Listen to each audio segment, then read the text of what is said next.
Hello Phantom Shipmates, welcome back. Off on another mini adventure. So can I sail through the changing ocean tides? Can I handle the seasons of my life? Let's test that. Destination Fastnet Rock. A round trip of about 1,000 nautical miles. Let's go.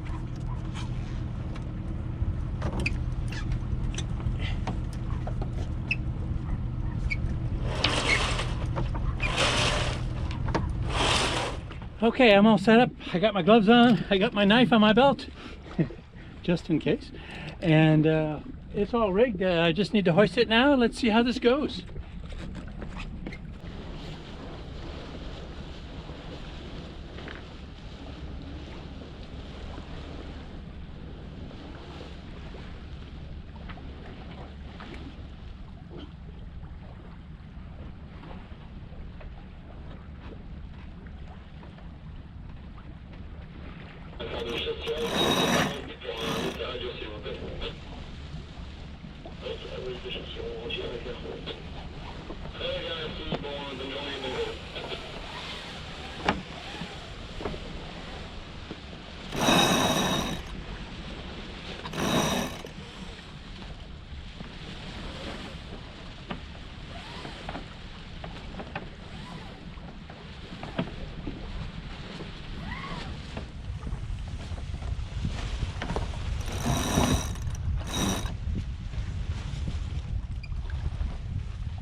Symphony in motion. That's about as good as I can do single-handed. Just trim it up a little bit, and that'll do for now.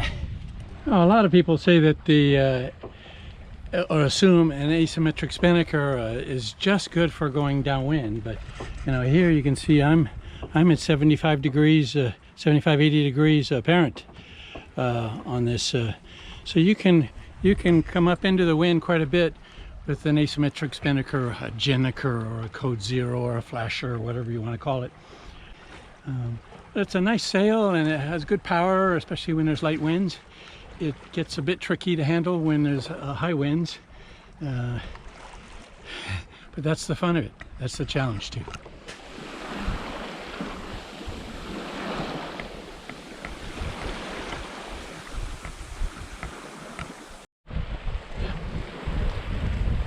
In my last video, I explained that I was leaving full sails out at night, and here we are again in just before sunset, and I've got a full Jenny out and a full mainsail out, and a lot of people were uncomfortable with that. So just let me explain my rationale, and I may change my mind on this. Is that I have with the Iridium Go, I get two grid forecasts a day, and they are forecasting no more than 15-16 knots of wind tonight. So with the grid forecast and the fact that I have in cockpit reefing, where I can do everything from the cockpit, it's called single line reefing. It's very quick, very easy to do. In the past, I used to systematically put in a reef at sunset, but for the trip to Madeira and the Azores, and now on this trip to Fastnet, Ireland, I think I'm going to keep trying this, and I'm sure someday I'll get hit by a squall and regret that, but let's see how this all works out. So I'm leaving full sails out. Hello Phantom Shipmates. I thought I'd give you a quick glimpse of what I'm trying to do. Like everyone else, I got tired of just sailing locally this summer. But it's really hard, especially in Europe, I suppose, to visit other countries right now because of quarantine requirements. So I was looking for an idea of someplace to go, a bit iconic, that I would just go to and come back without stopping, to avoid all the quarantine problems. And what came to mind was an obvious choice, which is Fastnet Rock off the coast of Ireland. So here's what I've done. I started here in La Rochelle, France. So here's the coast of France.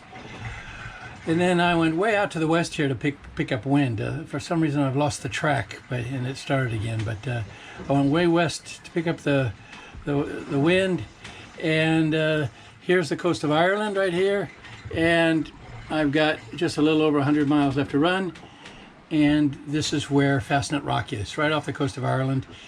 It's one of the great iconic places in the sailing world. You know, there's every sailor should be on their bucket list to go to Bermuda, to go to Horta in the Azores, to go to try if you can to do the Horn.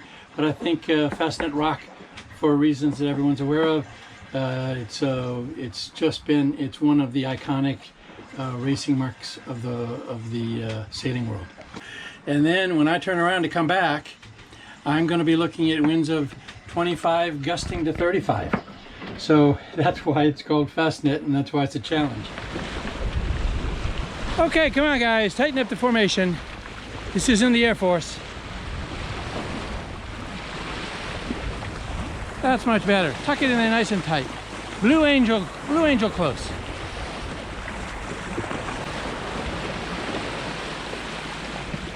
Now, can you do that inverted? Well, okay, we'll work on that one. And there it is, the world famous Fastnet Rock. You know, it's not the rock that makes this place special. It's the Fastnet experience, the planning, the ocean tides, the tidal races, the never-ending procession of weather fronts that pass through here that make this such a challenge. And then when you get here, you have to turn around and go home and go through exactly the same thing. So this definitely qualifies for a bucket list event. And you know, when one ticks off a bucket list event, I think that's worth celebrating. So join me as I hoist my glass to all those adventurers who participated in a Fastnet experience before me. Cheers to you all, and cheers to Fastnet experience. Long may you reign majestic.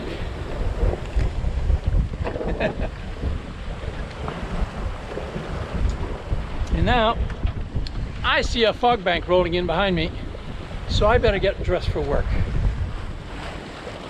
And as I leave Fastnet Rock in my wake, I'm more aware than ever of my advancing age.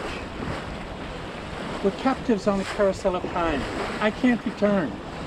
I can only look behind from where I came. It's the circle game. Farewell, Fastnet Rock.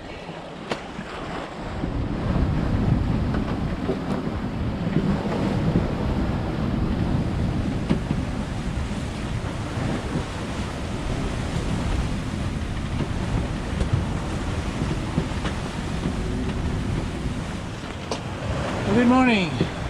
The sun is just coming up. It was a challenging night, I have to tell you. The wind was between 30 and 35 all night long, which is not such a big deal, but I could not get the boat to slow down below 8 knots.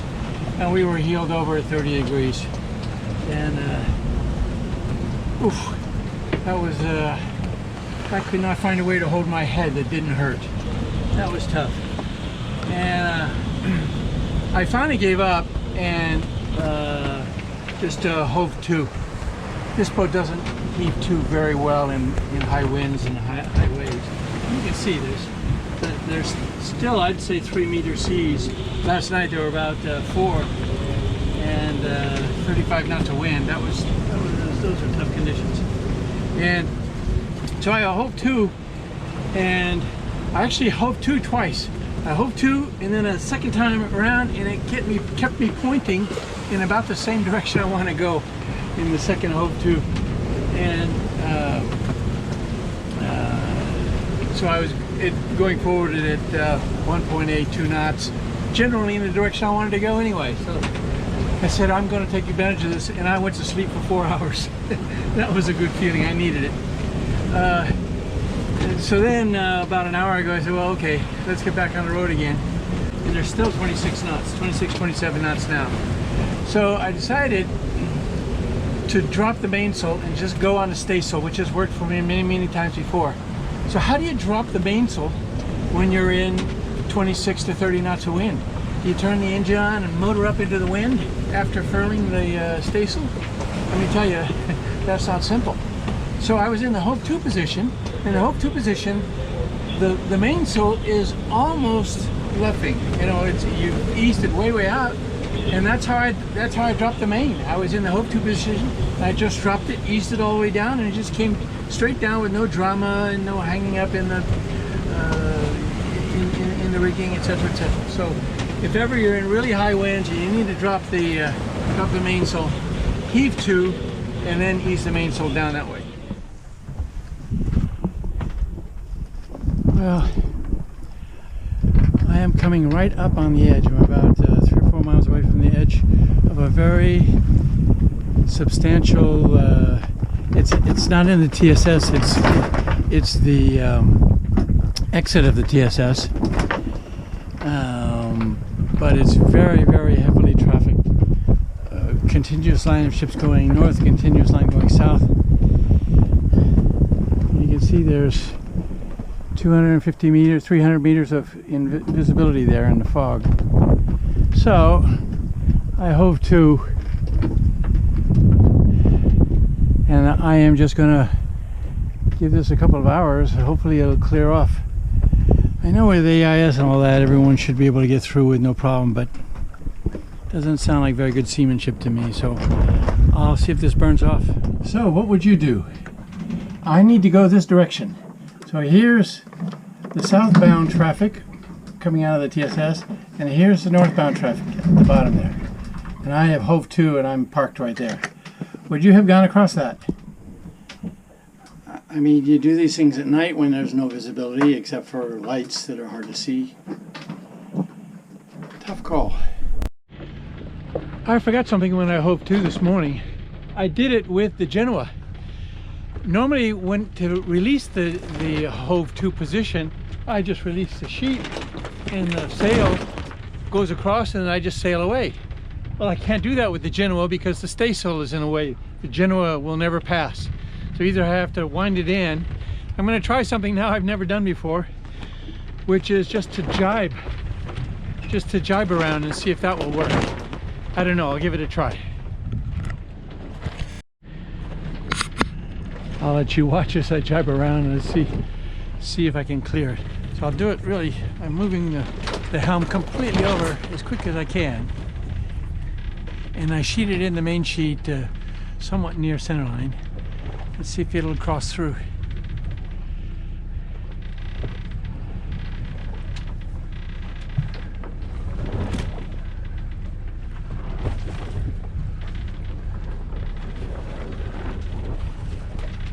Oh, that was sweet. Keep going, keep going.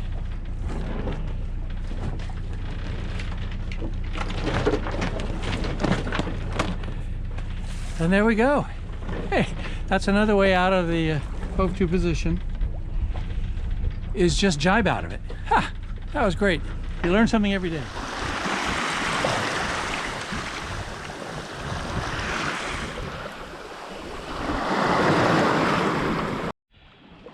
Well, we're almost becalmed. We're doing a speed Isabel rarely sees, 2.3 knots. The reason I say we rarely see it is I turn on the Volvo long before then usually. You sit around getting old. There's a joke in here somewhere, and I'm sure it's on me. I'll give this a try for another couple of hours and see if we don't speed up. My patience is being tested. This western cardinal buoy is a lead indicator into the channel of my home port marina in La Rochelle, France. But it also signifies today the end of my little adventure I had to Fastnet Rock and back.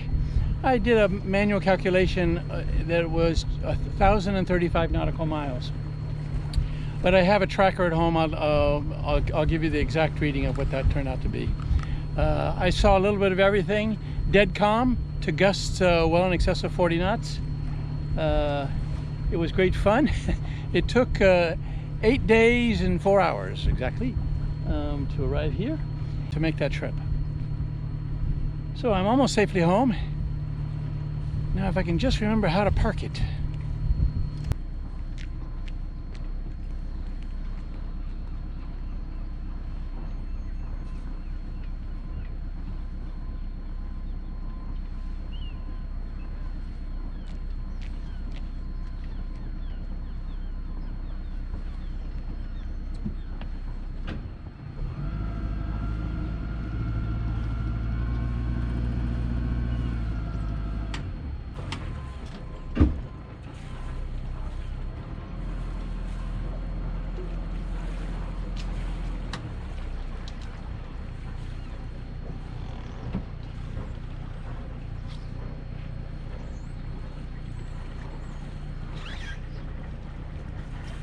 Safely home.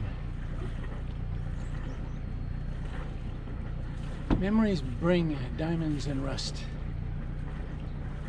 This one will clearly be a diamond for me. Thanks for coming along.